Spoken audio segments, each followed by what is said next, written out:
No sé si derogar, pero desde luego hay que tomar algún tipo de medidas. No sé si derogar es la palabra, pero sí desde luego cambiar determinadas cosas que hay del actual.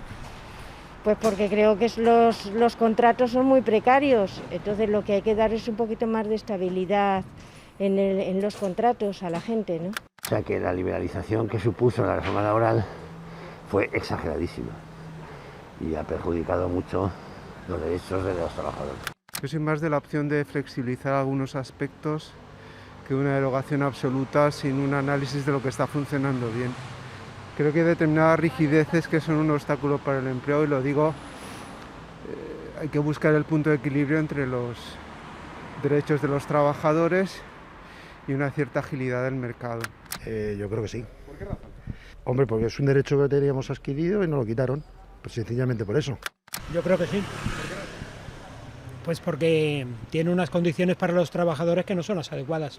Sí, porque le quita muchísimos derechos a los trabajadores, pero sobre todo el despido por causa de baja laboral, eso es, vamos, debería ser inconstitucional. Hay frases lapidarias y definitivas que podríamos rescatar acerca de la desigualdad entre las personas, unas más profundas y sesudas, otras más accesibles y rotundas. Para algunas casi se necesita ser doctor en economía, para otras simplemente llega a convivir y observar la realidad. Muchas nos llevan a la emoción y algunas otras a la ira y la indignación. Pero, ¿sabéis qué dijo el premio Nobel de Literatura Gabriel García Márquez al respecto? El día que la mierda tenga algún valor, los pobres nacerán sin culo. Bien, si tal y como parece, todas y todos seguiremos viniendo al mundo con las dos nalgas, con el pack completo, también conviene que las leyes que nacen del acuerdo entre iguales, aunque eso se puede matizar, esas leyes no nos deben hacer escandalosa y artificialmente diferentes. Porque si no es así, si no lo arreglamos un poquito, aunque solo sea un poquito, dan ganas de mandar todo a tomar fresco.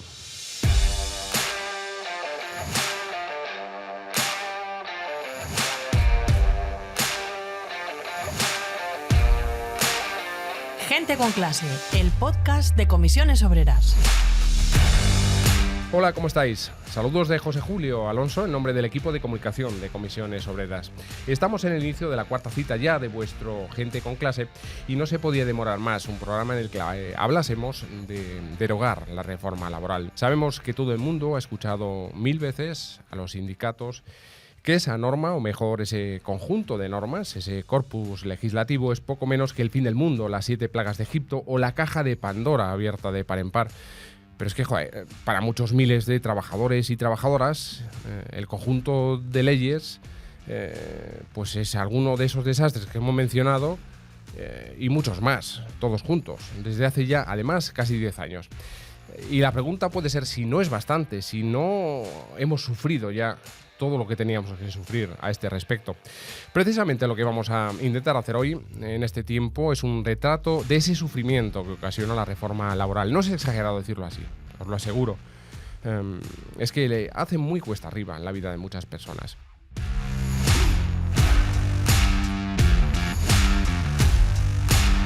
Os invito a probar el efecto de esas leyes abaratando y facilitando tu propio despido.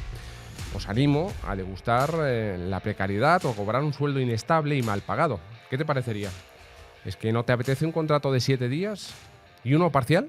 A lo mejor, sobre todo uno parcial cuando no quieres un contrato parcial, porque esa es la clave, ¿no? O a lo mejor te gusta firmar en un año decenas de contratos y sus correspondientes finiquitos. ¿Que no te apetece? Bien, me parece bien. A decenas de miles de personas como tú tampoco les apetece.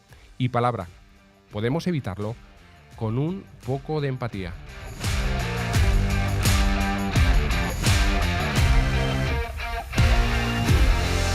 Bien, es la hora ya de abrir la mesa. A nuestro lado tenemos a Pedro J. Linares, secretario confederal de Salud Laboral. ¿Qué tal? ¿Cómo estás? Hola, muy buenas. Y a Unai Sordo, secretario general del sindicato de Comisiones Obreras. ¿Cómo estamos? ¿Qué tal? Hola, ¿qué hay? Bueno, habrá muchos y muchas que estén esperando que le contemos, que les hablemos de ese sufrimiento. Yo hablo de sufrimiento. Una primera pregunta, cualquiera de los dos, cuando queráis. Bueno, por nuestra parte, yo creo que está claro que genera sufrimiento.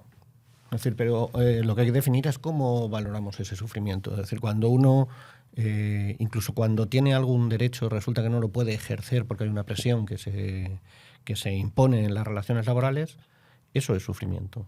Es decir, es el que desde el punto de vista individual uno no pueda desarrollar sus capacidades porque en el fondo se le están imponiendo condiciones de trabajo que no comparte y sobre las que no puede intervenir. Eso es sufrir en el mundo del trabajo. Y es una gota malaya, día a día, cada vez que vas al trabajo, pues forma parte de la cotidianidad de cientos de miles de españoles y españolas. Sí, y claro que es sufrimiento, ¿no? Si hablas con algunas de las personas, luego entraremos en detalle, ¿no? Pero que han sufrido algunos de los efectos de la reforma laboral y te dicen que para sacar un sueldo medianamente decente que les permita pagar los gastos básicos, pues tienen que hacer 22, 23 habitaciones de hotel.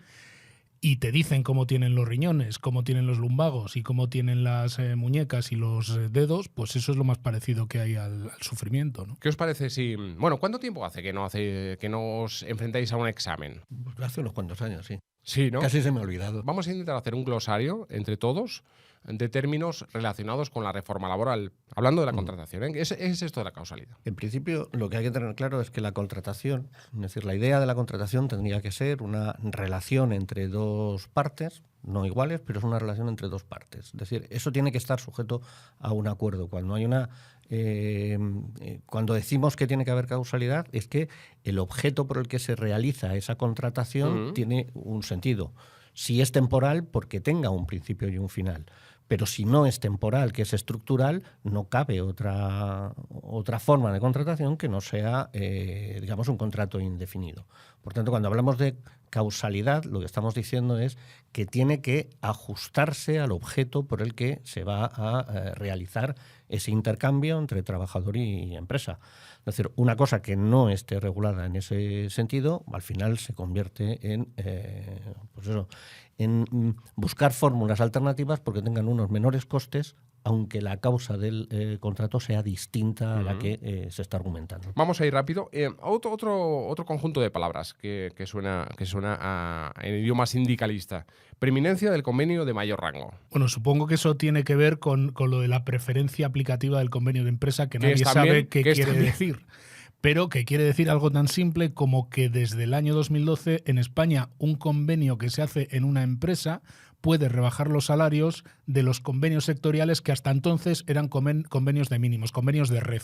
Nadie podía caer por debajo de esa red. Ahí se abre la puerta a que en las empresas donde a veces no hay organización sindical y donde a veces el convenio es una ficción porque es lo que impone el empresario o la empresaria, se puedan reducir los salarios. Y eso está detrás, por ejemplo, de la proliferación de empresas multiservicios que tiran los salarios y que compiten en el mercado por la vía de tirar los salarios. Y esto hay que romper esa dinámica y los convenios sectoriales tienen que volver a ser una red de protección para todos los trabajadores por debajo de la cual no se puedan fijar salarios. Convenios sectoriales nos referimos al de la construcción, al del metal, al de la ayuda domiciliaria. Se trata de tejer una red de derechos mínimos que no permitan que los convenios de empresa puedan caer por debajo de esa red. Pero además, no solamente desde el punto de vista del trabajador, lo que hay que tener en cuenta es que el que no exista esa red, digamos, ese modelo en el ámbito sectorial, lo que incita es a que haya una competitividad por la reducción de costes a través de la negociación en los ámbitos más pequeños, donde más débil es... en esos centros de trabajo minúsculos o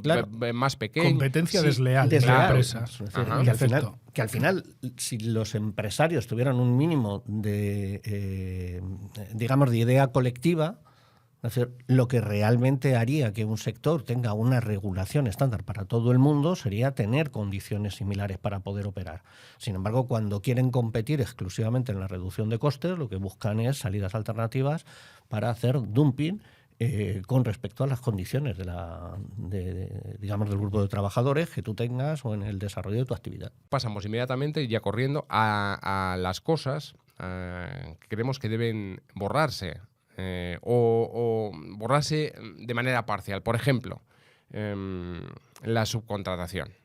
Es decir, hay cosas en la subcontratación que no nos parecen adecuadas y que ocasionan también mucho sufrimiento. Hoy vamos a tener, por ejemplo, representados colectivos que han estado sufriendo en primera persona esta cuestión. Yo, de los conceptos, uno que se ha pasado, porque se ha hablado de la contratación, con lo de la causalidad, la negociación colectiva y esto, hay uno que yo creo que es muy importante en la reforma laboral. Pero, ojo, tiene que sonar, ya te digo, a sideral o a sindicalista, a rayo láser. Suena la capacidad de disposición del empresario, la capacidad unilateral.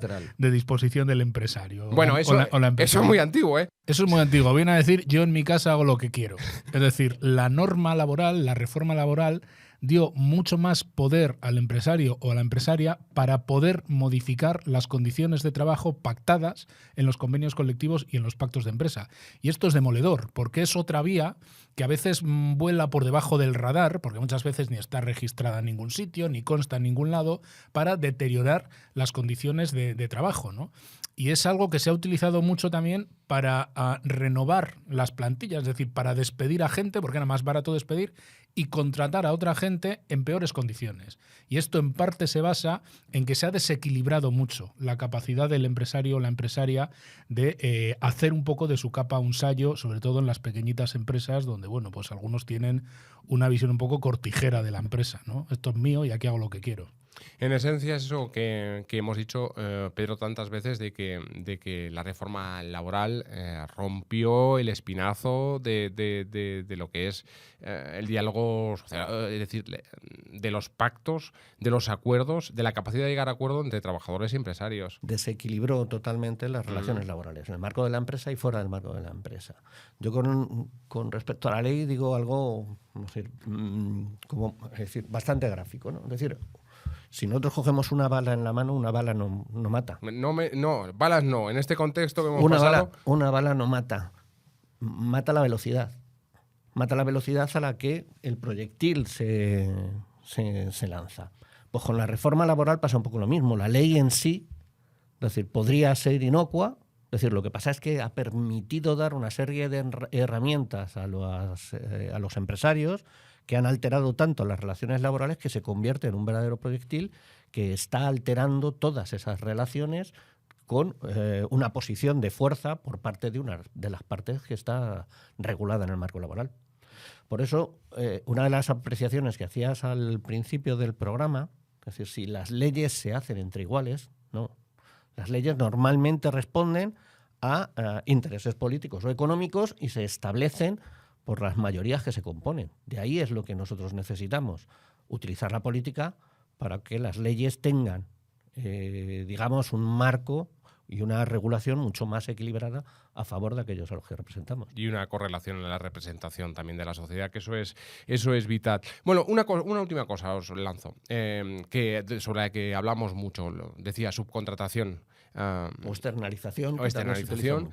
Que tiene que ver con los sectores que van a estar hoy aquí representados. Hay muchos más, pero igual no cabían todos.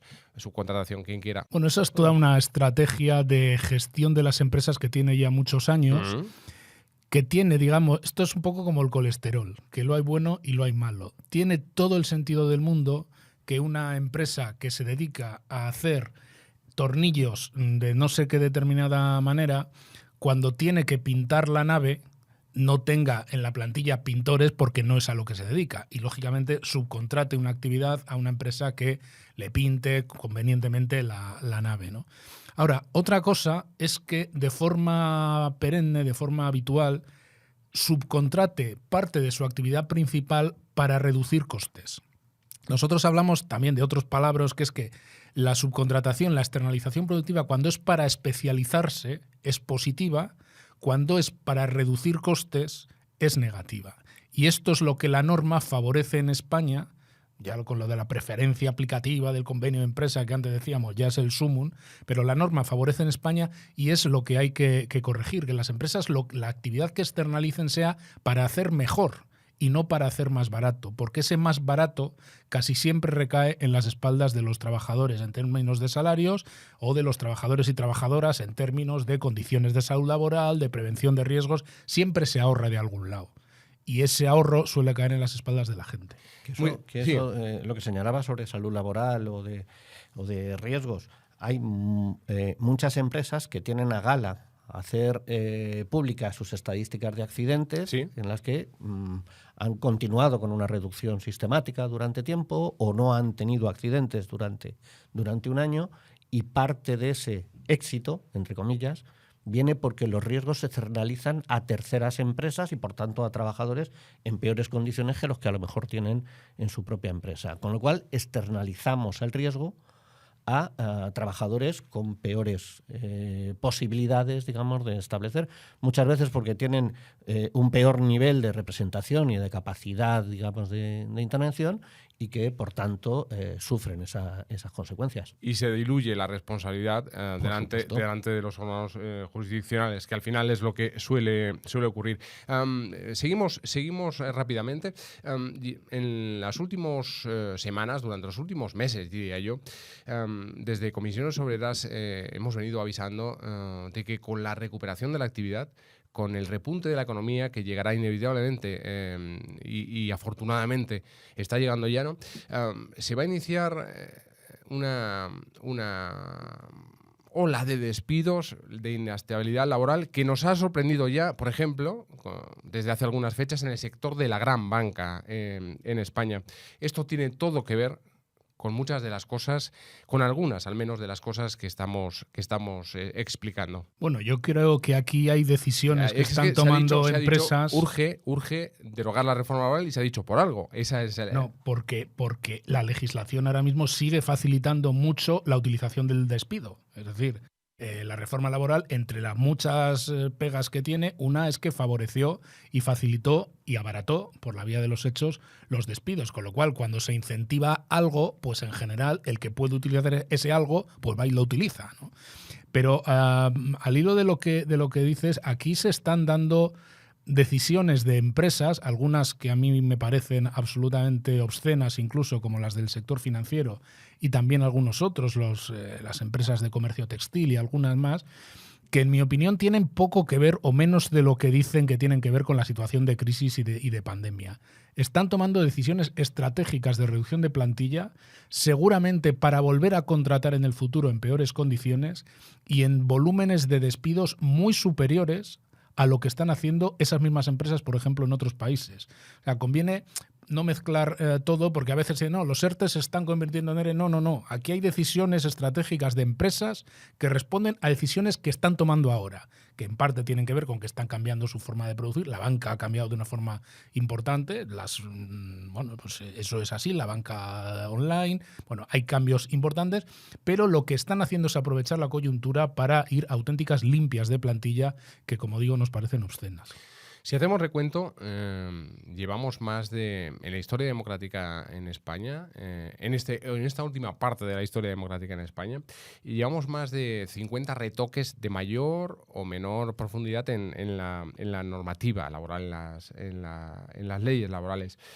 Se ha demostrado una tras otra que no funcionan mucho o nada en algunos casos, y se ha explicado además que las cosas que se dijo que venían a arreglar, a la vuelta del tiempo están todavía peor.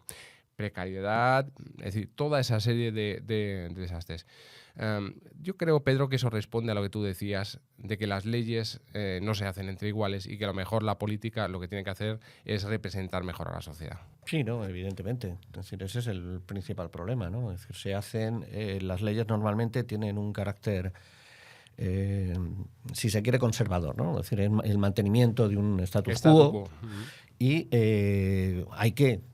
para poder avanzar, hay que reformarlas en el sentido de dar mayores garantías para poder equilibrar eso que antes hablábamos de las relaciones laborales, pero en su conjunto. Es verdad que nosotros tenemos además probablemente problemas derivados exclusivamente de nuestro modelo productivo, de un modelo productivo muy concreto, con una amplia actividad, digamos, también estacional, temas de turismo, demás, ¿no? Pero hay otras actividades que no responden a esa necesidad, digamos, temporal. Y, sin embargo, acometen reformas en las plantillas, incorporación de colectivos, la externalización, todo tiene un objetivo y es, en el fondo, la obtención de un mayor nivel de beneficio a través del deterioro de condiciones de trabajo, de externalización de riesgos o de capacidades, ¿no? Es decir, yo mantengo una línea de trabajo en la que intento conseguir el mayor beneficio posible a costa de cualquiera, y la parte débil es la de los trabajadores y trabajadoras. En España casi todas las reformas laborales han ido dirigidas a que el país compita por debajo, indiscutiblemente. Y casi todas se han vendido con señuelos falsos. Porque si las reformas en España, al menos, no compartiendo la inmensa mayoría de las reformas laborales, pero hubieran tenido el efecto que se dijo que iban a tener, tendríamos en España un pleno empleo precario. Pero es que ni siquiera se ha llegado al pleno empleo precario. Somos el país normalmente con tasas de paro más altas de Europa y somos el país directamente con mayor temporalidad de Europa. Porque en las reformas laborales, en la legislación laboral, no está la clave de generar empleo en España. Es que ese no es el problema. Y se empeñan para utilizarlo como señuelo para deteriorar los salarios y deteriorar las condiciones de trabajo. Pero con la misma legislación laboral, en España hay territorios que triplican la tasa de paro de otros territorios. Luego el problema no será la legislación laboral, será otro. Y el debate es mucho más profundo de qué modelo económico necesita nuestro país y cómo la legislación laboral es muy importante, evidentemente, que va a decir un sindicato, pero no es la clave de la generación de empleo. Y eso es una cuestión que tenemos que poner siempre encima de la mesa, porque es el señuelo que siempre se utiliza para ir deteriorando las relaciones laborales. En el fondo es lo que comentaba antes, es decir, es el uso que se hace de determinados marcos, que evidentemente facilitan hacer cosas que de otra manera, pues si estuviera legislado de una forma distinta, sería más difícil. Pero en el fondo de lo que estamos hablando es que se permite incorporar, digamos, esa lógica absolutamente perversa de que la devaluación salarial es la que permite competir a España con el resto de países. Si tuviéramos una industria potente, si tuviéramos un desarrollo, más inversión en I+D+I, si nosotros tuviéramos otro modelo productivo, probablemente no fuera necesario este modelo. Y el efecto del shock, ¿no? Es decir, es mucho más fácil colar una reforma laboral que atenta contra los derechos de los trabajadores y las trabajadoras cuando un país tiene un 26% de paro o un 50% de paro juvenil. ¿Por qué? Pues porque la gente dice, bueno, hagan lo que haya que hacer y a ver qué pasa, ¿no? Y siempre pasa lo mismo, que se deteriora el empleo, que se genera empleo cuando el ciclo económico va para arriba y se destruye empleo cuando el ciclo económico va para abajo, como en prácticamente todos los países, pero aquí multiplicado por mucho, porque tenemos un modelo laboral, un modelo económico, bastante perverso en general, y una legislación laboral que impulsa precisamente las peores perversiones del modelo económico, por decirlo de alguna manera, ¿no? Después de todas estas cambios legislativos, está claro que al final suelen perder los mismos, o se pretende que pierdan los mismos. Y si vamos de culo con esta legislación, en materia de salud laboral, que es probablemente esa... Quiero decir, no es pero es el mayor drama probablemente que tiene la reforma laboral, porque hablamos de accidentes laborales, hablamos de muertes en el trabajo, y eso ya son palabras mayores. Durante los 2 primeros meses del año, Pedro, han muerto 105 personas en accidentes de trabajo. Cifra que se eleva hasta las 5.200 fallecidas si se tienen en cuenta los datos precisamente desde 2013. Entonces la reflexión es muy clara. Si hay más de 10 millones de accidentes de trabajo, desde ese año se aprobó esa reforma laboral y entre otras cosas se dijo que era para mejorar las condiciones del empleo. Está visto que ese es otro fracaso. No, desde luego. Además, si se ve en perspectiva, es decir, nosotros desde la aprobación de nuestra ley de prevención, salvo los primeros años, así que es una ley que tiene 25 años, pues a partir de aproximadamente el año 2002 hay un descenso paulatino pero continuo de la siniestralidad. Y ya va igual, es decir, dio igual a que tuviéramos fases de crecimiento económico o no. No iba acoplado al crecimiento económico. El descenso de la siniestralidad fue continuo hasta el año 2012. A partir del 2012 algo ha pasado en las relaciones laborales en nuestro país que ha determinado que el incremento de la siniestralidad se vaya consolidando año tras año. Es decir, está claro, no hace falta ponerle las cifras, pero con ver, es decir, si pudiéramos transmitirlo a través de un gráfico, se vería perfectamente cómo la curva ha empezado a remontar a partir del año 2012. Todo llegará. Y no está controlada. Es decir, y no está controlada. El año pasado fueron 708 personas las que perdieron la vida.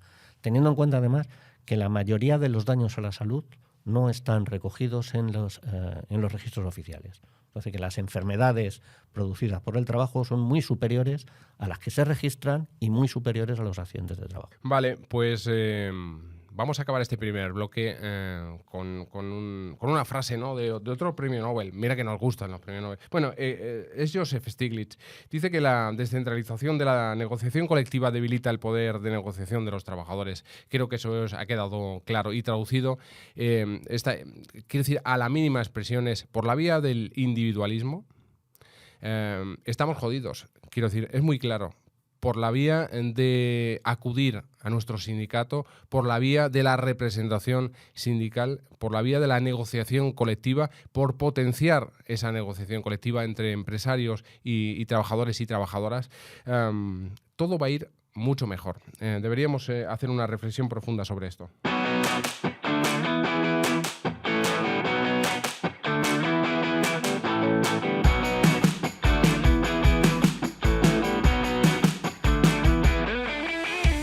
Vale, pues volvemos, vamos a mantener los micrófonos abiertos, pero vamos a comenzar ya a saludar a nuestros protagonistas de hoy, está claro. Personas del sector del contact center muy afectados históricamente por la reforma laboral. En Cataluña está ya nuestro compañero Eric Carrión de Sitel. ¿Qué tal? ¿Cómo estás? Hola, ¿qué tal? Buenos días. Has estado escuchando, ¿no? Sí. Bueno, así un comentario a bola pluma sobre todo esto. Eric, por favor. Bueno, hay una palabra que me ha llamado mucho la atención y que resume lo que hemos sufrido, ¿no? Y es, valga la redundancia, sufrimiento. Hemos pasado muchos años y seguimos de sufrimiento. Si queréis os puedo comentar algún comentario de cómo hemos ido sufriendo todo esto. Sí, por supuesto. Mira, pues por ejemplo, con la reforma laboral, como bien comentabais, tuvimos una avalancha de EREs, de despidos. Fue muchísimo más barato y mucho más fácil para las empresas. Entonces nos encontramos con muchos EREs. Al final estos EREs lo que provocaban era que trabajadores con una jornada completa, con una antigüedad y una categoría, fueran despedidos mucho más baratos. Luego, otras empresas del sector los volvían a contratar, pero con una jornada ya parcial, con una categoría inferior y con una antigüedad que empezaban de cero. Y muchas veces, como las grandes empresas de contact center tienen diferentes clientes, es que igual estaban haciendo exactamente lo mismo que hacían antes, pero ya empezando de cero. Bueno, pues eso pasa por lo que hemos dicho, ¿no? Que lo que se busca, lo que se buscó desde siempre con esta regulación y con algunas otras en el pasado, es que nuestro país, nuestras empresas compitan en bajas condiciones, tanto salariales como de los propios contratos. Y tengo para mí que así no se fabrica modernidad, así no se mira al futuro, se mira francamente al pasado. Pero para describir la situación yo voy a preparar una cosa, Eric, si quieres te la cuento, ¿vale? Casi un retrato de situación del valor, ¿no?, de la lucha sindical que habéis protagonizado, no en tu empresa, en todo el sector, ¿no? Sí, también otra gran victoria que hemos conseguido. Tenemos un par de empresas en el sector que les llamamos empresas piratas, que tenían su propio convenio y ya pagaban por debajo. Entonces, después de 9 años, o sea, 9 años, desde 2012 hasta ahora, 2021, hemos conseguido convencer a la patronal del contact center de que se estaban haciendo una competencia desleal y que en convenio teníamos que aprobar algo para que estas personas, si cobraban menos dinero, pues tuvieran menos jornada. Y se ha conseguido ahora. ¿Por qué se ha tardado tanto? Porque yo creo que las propias empresas aspiraban a que en su empresa hacer lo mismo. y han tardado 9 años en darse cuenta que no es así. Otra cosa que sí que hemos conseguido, que fue muy cruel, ha sido, entre todos, que al final se quite el despido por absentismo. Bueno, eso es tremendo. Se quitó hace poco. En nuestro sector fue de los sectores más castigados por eso. Cuando hubo un par de meses que en todos los programas de televisión de las mañanas y demás salían trabajadores despedidos por absentismo, y el 90% eran de empresas de contact center, porque es un sector que nos miden hasta los segundos que vamos al lavabo, es así de claro. Entonces, una cosa cruel, por ejemplo, que teníamos que sufríamos los delegados, es que nos venían trabajadores y nos decían: oye, mira, este es el calendario de este año y estos son los días que yo he estado enfermo o he estado de baja este año. Y es que me encuentro muy mal, pero por favor, hazme, porque el despido por absentismo se basaba en una fórmula muy perversa, ¿no? Y con 9 días al cabo del año te podían despedir, ¿no? Entonces, los trabajadores nos pedían, por favor, que le calculáramos esa fórmula a ver si estaban dentro o fuera de la posibilidad del despido. Y las empresas eran muy crueles, porque una vez al mes o cada 2 meses despedían a una persona por absentismo. ¿Y qué sucedía? Que los que estaban al lado suyo, pues les entraba un miedo tremendo, ¿no? Era como para dar ejemplo. Y entonces nos encontrábamos esos casos de personas que preferían ir a trabajar para no estar 1 o 2 días de baja y que pudieran estar dentro de los números del despido por absentismo.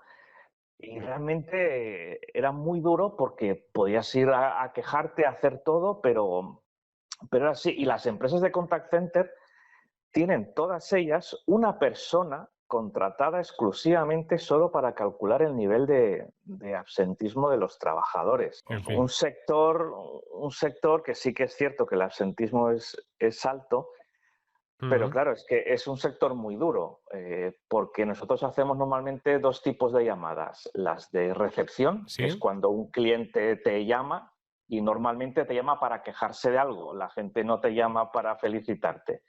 Y luego el otro tipo de llamadas es las que nosotros hacemos, que normalmente es para vender algo. Ajá. Y a la gente tampoco le gusta que la llamen para vender algo. Entonces tenemos detrás una presión.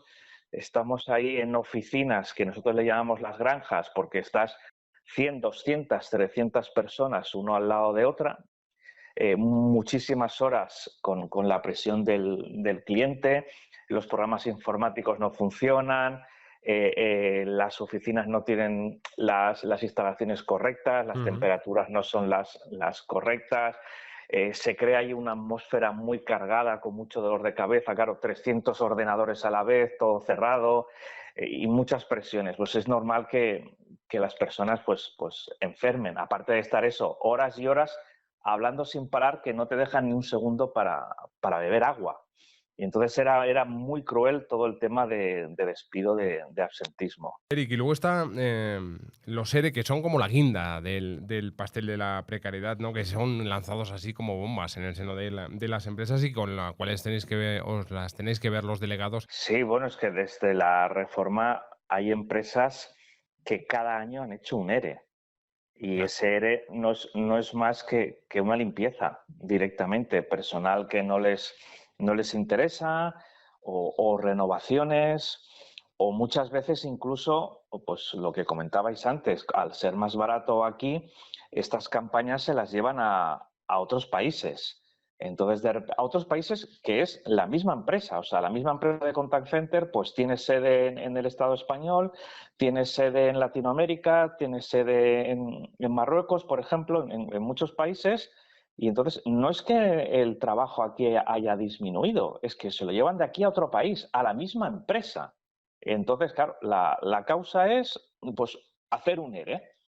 Y como antes las autoridades laborales tenían que revisarlo todo esto, y ahora es mucho más fácil, y el dinero de un ERE pues es mucho más barato para ellos, pues entramos en los EREs. Y ahí vuelvo yo a lo del sufrimiento y la crueldad, porque, claro, en empresas donde toca un ERE cada año o cada 2 años, la sensación esta de la espada de Damocles de me va a tocar a mí o nos va a tocar a nosotros es muy dura. Siempre te crea un estado de ansiedad permanente, de inseguridad. Y de la reforma, una cosa, insisto también en lo de la palabra más cruel y aquí más penosidad, es que aparte de la reforma nos vendieron un discurso pues de que habíamos vivido por encima de nuestras posibilidades. Como comentabais ahora, como si hubiéramos tenido derechos por encima de nuestras posibilidades. Y además la ley quitó muchísimo poder de negociación, de representación, etcétera, a los sindicatos.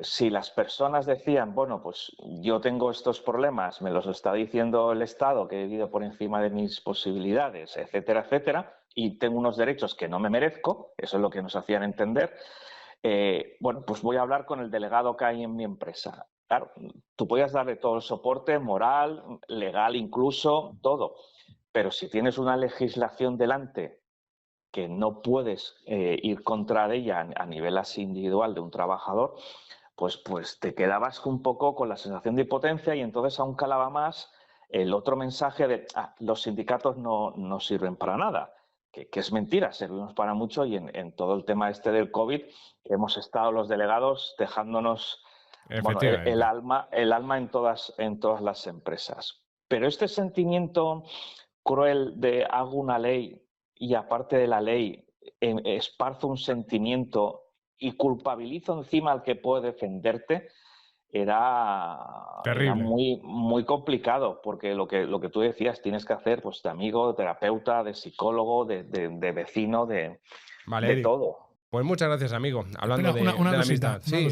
Primero, Eric, hola, un saludo, soy Unai.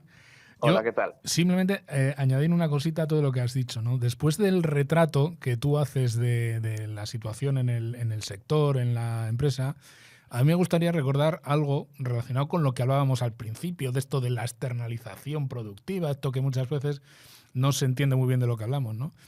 Las empresas de Contact Center, en una parte muy importante de sus clientes, en estas condiciones que tú estás describiendo, trabajan para muchas de las grandes empresas de este país y para muchas de las administraciones de este país. Es decir, esa es la perversión de los modelos de externalización productiva cuando se hacen para reducir los salarios, ¿no? Y las condiciones de trabajo. Los que están en la cúspide de esa pirámide no son pobres empresitas que van con los márgenes ajustados. No. Son muchas de las principales empresas de este país y del IBEX 35 de este país, ¿no? Digo, para que no perdamos nunca la foto de lo que estamos hablando, ¿no? Pues Eric, amigo, compañero, muchas gracias por atendernos, por pasar este ratito con nosotros. Gracias a vosotros. Hasta luego. Seguimos adelante. Susana Rodríguez, compañera de Teleperformance. ¿Qué tal? ¿Cómo estás? Hola, buenos días. Hemos hablado ya con Eric, pero nos faltaban algunas cosas sobre este sector del Contact Center. Tu experiencia en este campo ha sido dura porque por la respuesta que tienes que dar a un compañero o una compañera que tiene esta tesitura vital, ¿no? Pues sí, efectivamente. Nosotros somos un sector que tenemos muchísimas bajas, muchísimos asentismos por la presión a la que estamos sometidos continuamente. Pero eso no es absentismo, lo que hablábamos antes, ¿no? Lo decía antes Pedro. Quiero decir, claro, lo llaman y por contagio casi lo llamamos nosotros absentismo. Es que, oiga, estoy enfermo. Pues nosotros hemos sufrido muchísimos despidos por este tipo de, considerado asentismo, porque eran bajas discontinuas y se permitía la ley, esta reforma permitía este tipo de despidos. Entonces, las empresas, en mi caso Teleperformance, aprovechaban cualquier baja o cualquier ausencia que ellos consideraban asentismo para proceder a despedir a las personas, sobre todo con muchísima antigüedad. Claro, es un sector muy feminizado, ¿verdad, Susana? Quiero decir, y al final el problema de la conciliación lo hemos compartimentado de tal manera que parece que es un paquete que está solo en la mochila de las compañeras, es decir, de las trabajadoras. Susana, en este sector es brutal, ¿no? Por ejemplo, en Teleperformance tenemos una plantilla de mujeres aproximadamente un 75%, el 80% somos mujeres, solo en la parte de operaciones me refiero. Luego, lógicamente, dirección y demás, casi todos son hombres. Claro. Y en un espacio laboral de ese tenor, ¿cómo va una persona a negociar? Pues eso, la salud laboral, como los aspectos que tienen que ver con los planes de igualdad. ¿Esto cómo se afronta, Susana? Nosotros firmamos el primer plan de igualdad en el 2013. ¿Vale? Actualmente seguimos intentando negociar la renovación del segundo plan de igualdad. O sea, con eso te digo todo. Es decir, cada paso medido hasta la saciedad, supongo. Pues judicializándolo todo, en fin, pues es imposible negociar nada con las empresas del sector y pues nada, hay que estar judicializándolo todo con lo lento que es la justicia y demás. Entonces, pues ya te digo, o sea, estamos ahora mismo con un plan de igualdad caducado que esperemos que ya este año podamos hacer algo, pero bueno, es con el plan de igualdad y con todo, con cualquier aspecto laboral que tengamos que negociar. Hay una actitud antisindical brutal y nada, se tiene que judicializar absolutamente todo. Has comentado algo que nos parece interesantísimo y preocupante, ¿no? Lo de la actitud antisindical, porque cuando una se deja todos los días el pellejo en su trabajo, por los demás, por tus compañeros y compañeras, pues resulta complicado afrontar esa actitud en el centro del trabajo y también en la sociedad que te rodea, porque se ha fomentado ese estado de opinión. Difícil, ¿verdad, Susana? Pues sí, lo que pasa que, bueno, al final los compañeros ven el esfuerzo de los delegados y ven que estamos ahí todos los días intentándolo y demás, y bueno, siempre hay cuestiones negativas y actitudes negativas de alguna parte, pero generalmente yo creo que la plantilla sabe que estamos trabajando por y para ellos. Sí, lo mejor, al final, Susana, a los cuñados y a las cuñadas que nos rodean a todos, lo mejor es mostrarle el camino con resultados, ¿verdad? Efectivamente. Y bueno, que te vean trabajar, que pones interés, que intentas ayudarles en todo lo posible y al final siempre acaban diciéndote la misma frase. Yo es que pensaba que esto era distinto, que todos erais de otra manera y bueno, pues poco a poco Vamos haciendo camino. Eso es. Hay una cosa que normalmente nos suele pasar cuando estás trabajando, imagino que te habrá pasado a ti, como delegado en muchas empresas, que te dice, la gente te llega y te dice, no, en ti sí confío. Es decir, lo de los sindicatos como que me suena muy lejos y tal, pero en ti confío. Es decir, o porque estás tú, o porque sois un grupo de gente que sí que estáis defendiendo, ¿no? Pero parece que hay un manto de dudas sobre todo lo que se hace con carácter general y solo cuando te aproximas realmente a las personas que estáis en el día a día es cuando la gente realmente comprende el verdadero trabajo que se hace desde el sindicato. Hemos dicho muchas veces que son el corazón y son el alma del sindicato. A la postre, la mejor tarjeta de presentación de una organización como Comisiones Obreras. Susana, por todo ello, muchas gracias y gracias por atendernos. A vosotros, un saludo. Ha sido muy amable. Continuamos nuestro camino, si os parece.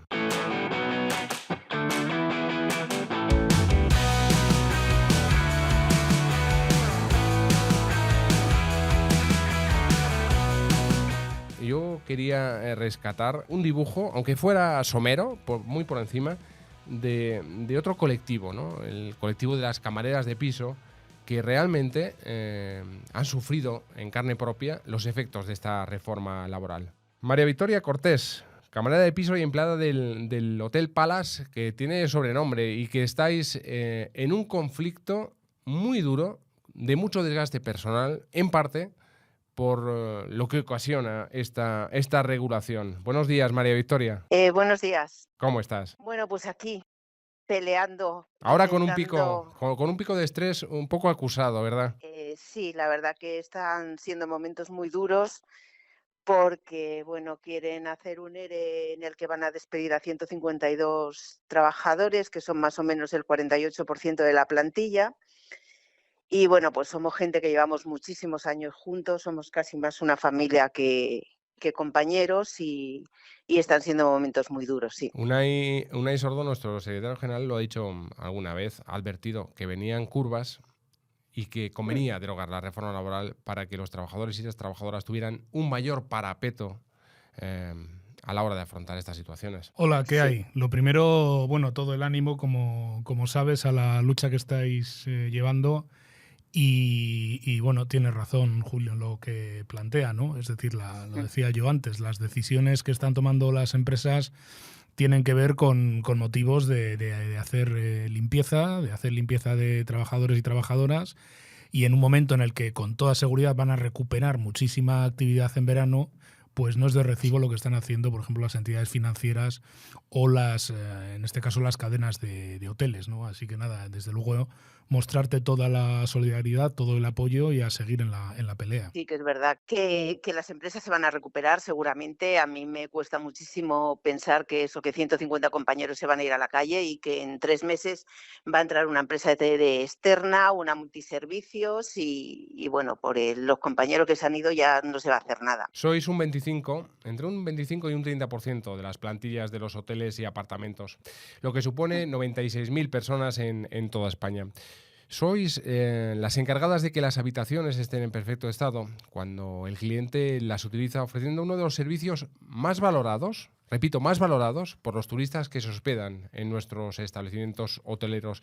Por lo tanto, debe ser considerado un trabajo esencial en la calidad del servicio hotelero. ¿Os sentís así?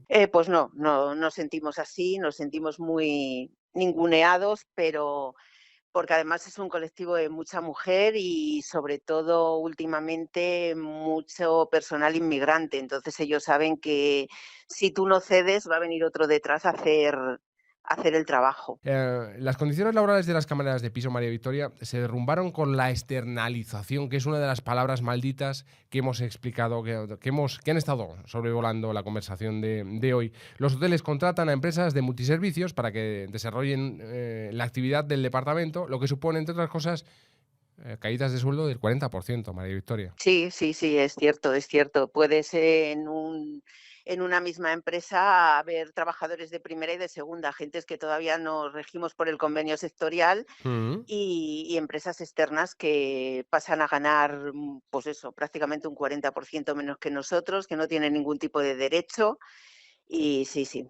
Claro, Mucha diferencia. El problema fundamental, el carácter claramente feminizado de vuestro sector. Sí, es también un colectivo en el que tenemos muchas enfermedades profesionales, sobre todo lo que son temas de hombros, codos y muñecas, el túnel carpiano, la epicondilitis, bursitis. Y bueno, yo te puedo decir que yo llevo 20 y tantos años en esta empresa y poquísimas compañeras se han jubilado por la edad. O sea, la mayoría de ellas se van con una incapacidad. Sí, es uno de los graves problemas que tenemos con todo el tema relacionado de los factores ergonómicos, ¿no? Es decir, movimientos repetitivos, Sí. el tener que hacer muchas veces con cargas. Es decir, yo cuando veo los hoteles, estas camas de 2x2, una trabajadora sola teniendo que levantar, teniendo que colocar toda la ropa antes, es decir, o corrígeme si no es así, se podía estar realizando por 2 personas, que es mucho más fácil, no tienes que estar dando vueltas continuamente por la habitación, pero claro, con los tiempos, con la intensificación del trabajo, las exigencias que os van imponiendo y con esa carga física que lleva acumulada, pues lo lógico es esto, es decir, que la mayoría de las enfermedades que se reconocen en nuestro país, del entorno del 80%, entre el 70 y 80%, todos los años, tienen que ver con trastornos de carácter musculoesquelético, posturas forzadas, movimientos repetitivos, manejo de cargas, es decir, y yo creo que sois uno de los sectores más afectados precisamente por esta sobrecarga. Nosotros aquí en este hotel estábamos consiguiendo trabajar de 2 en 2. Y aún así, ya te digo, o sea, la mayoría de las compañeras se van con una incapacidad porque, bueno, pues las camas cada vez son más grandes, los edredones cada vez más pesados.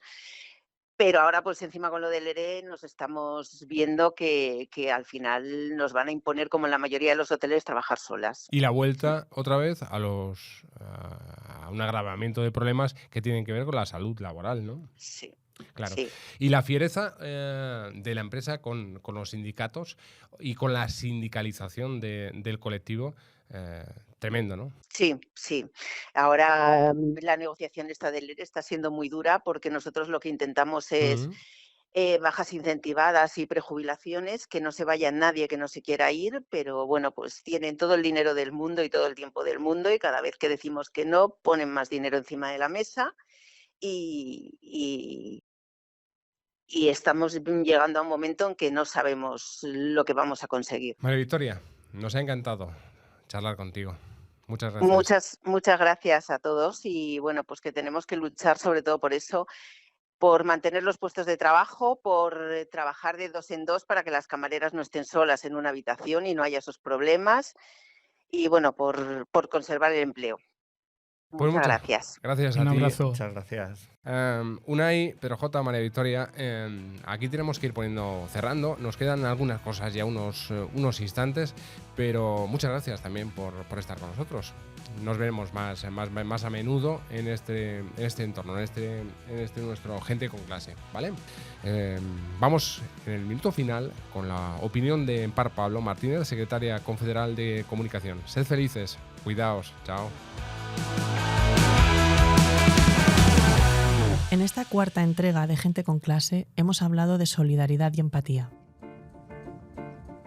Se ha mencionado incluso un concepto en retirada que ha decaído en el uso común del lenguaje. Hablo de la idea del bien común. Inevitablemente, el trabajo bien remunerado y de calidad debe contarse como un bien común. 9 largos años se han cumplido ya de la última reforma laboral. Quienes convocamos y organizamos huelgas y sufrimos sus consecuencias, lo tenemos muy presente. Quienes apadrinaron y aplaudieron la aprobación de este conjunto de normas aseguraban que dicha reforma pretendía marcar un antes y un después. Desgraciadamente, el tiempo les ha dado la razón, pero para mal. Fue aquella reforma es y será, si no la derogamos entre todas, un ataque directo contra ese bien común que se convirtió en un bien privativo. El derecho a su disfrute y en condiciones dignas quedó restringido a unos pocos y se convirtió en una calamidad para la mayoría social, para los trabajadores y trabajadoras de este país. La injusticia se disfrazó de legalidad. Se rebajaron claramente los derechos de las personas trabajadoras y son muchos años ya en los que quienes perdieron y pagaron las sucesivas crisis son siempre la misma gente y siempre la más débil. Es hora de recuperar de manera decidida un mercado de trabajo justo, igualitario, inclusivo, moderno y democrático. Es hora de recuperar el mercado de trabajo como bien común. Hechos son amores.